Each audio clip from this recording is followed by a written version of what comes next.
Hi everyone. So for this next problem, we're going to be looking at a hypothetical support question.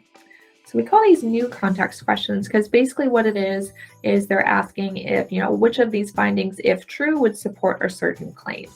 So it's all about hypothetical kind of new context that they're bringing in and which one the author would best agree with or would best support their ideas.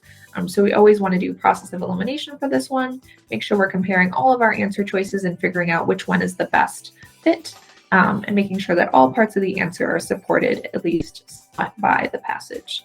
So let's take a look here.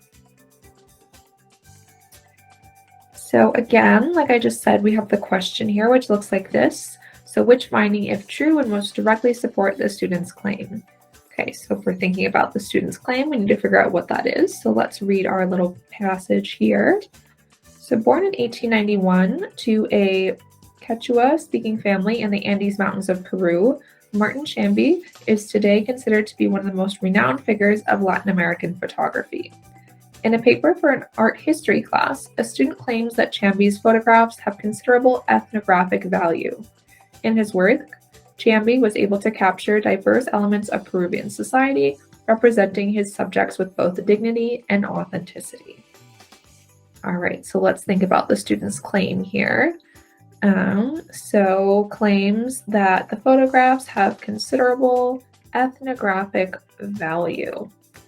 All right, and then the student explains this a little bit by saying that Chamby was able to capture diverse elements of Peruvian society, representing his subjects with both dignity and authenticity.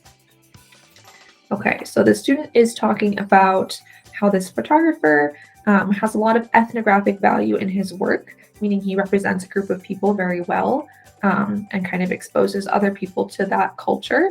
And he does this by conveying his subjects with both dignity and authenticity, looking at a diverse array of elements in their society.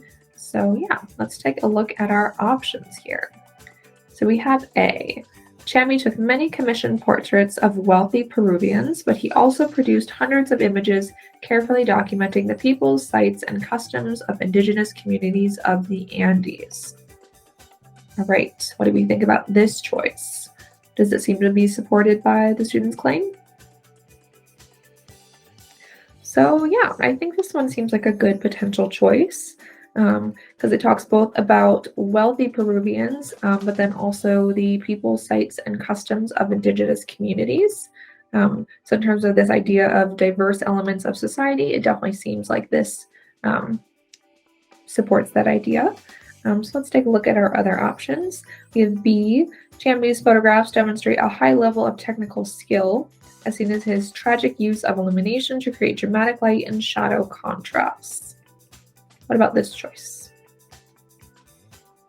So of course, Chamby is a photographer, but in terms of the student's claim here, this really doesn't have much to do with this idea of ethnographic value. It's much more so about his own skills as a photographer.